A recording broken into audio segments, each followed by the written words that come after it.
السلام علیکم ورحمۃ اللہ وبرکاتہ۔ پہلی قسط میں ہم نے دیکھا کہ اللہ تعالیٰ کے حکم سے حضرت موسیٰ کا صندوق بہتے ہوئے فرعون کے محل تک پہنچ گیا۔ فرعون کی بیوی نے اس معصوم بچے کو قتل ہونے سے بچا لیا، لیکن اب ایک نئی آزمائش سامنے تھی۔ حضرت موسیٰ ابھی شیر خوار تھے اور انہیں دودھ کی ضرورت تھی۔ محل میں بہت سی دائیوں کو بلایا گیا، مگر اللہ تعالیٰ کی مرضی یہ تھی کہ حضرت موسیٰ کسی بھی عورت کا دودھ قبول نہ کریں۔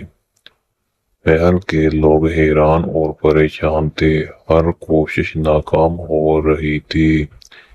بچہ بھوکا تھا۔ اسی دوران حضرت موسیٰ کی بہن، جو دور سے اپنے بھائی پر نظر رکھے ہوئے تھی، آگے بڑھی اور نہایت حکمت سے کہا، کیا میں آپ کو ایک ایسے گھر کا پتہ بتاؤں جہاں اس بچے کی بہترین پرورش ہو سکتی ہے؟ محل والوں نے فوراً اجازت دی۔ حضرت موسیٰ کی بہن اپنی والدہ کو لے آئی۔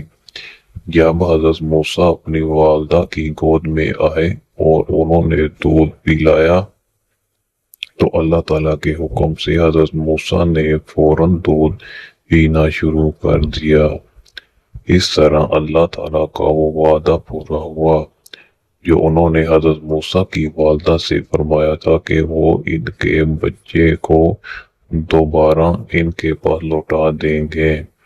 اس واقعہ میں اللہ تعالیٰ کی قدرت، رحمت اور اپنے وعدے کی سچائی صاف نظر آتی ہے۔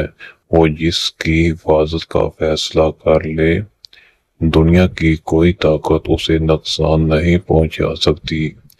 اس واقعہ سے ہمیں یہ سبق ملتا ہے کہ اللہ تعالیٰ پر سچا بھروسہ کبھی ضائع نہیں جاتا، اس کے وعدے ہمیشہ سچے ہوتے ہیں۔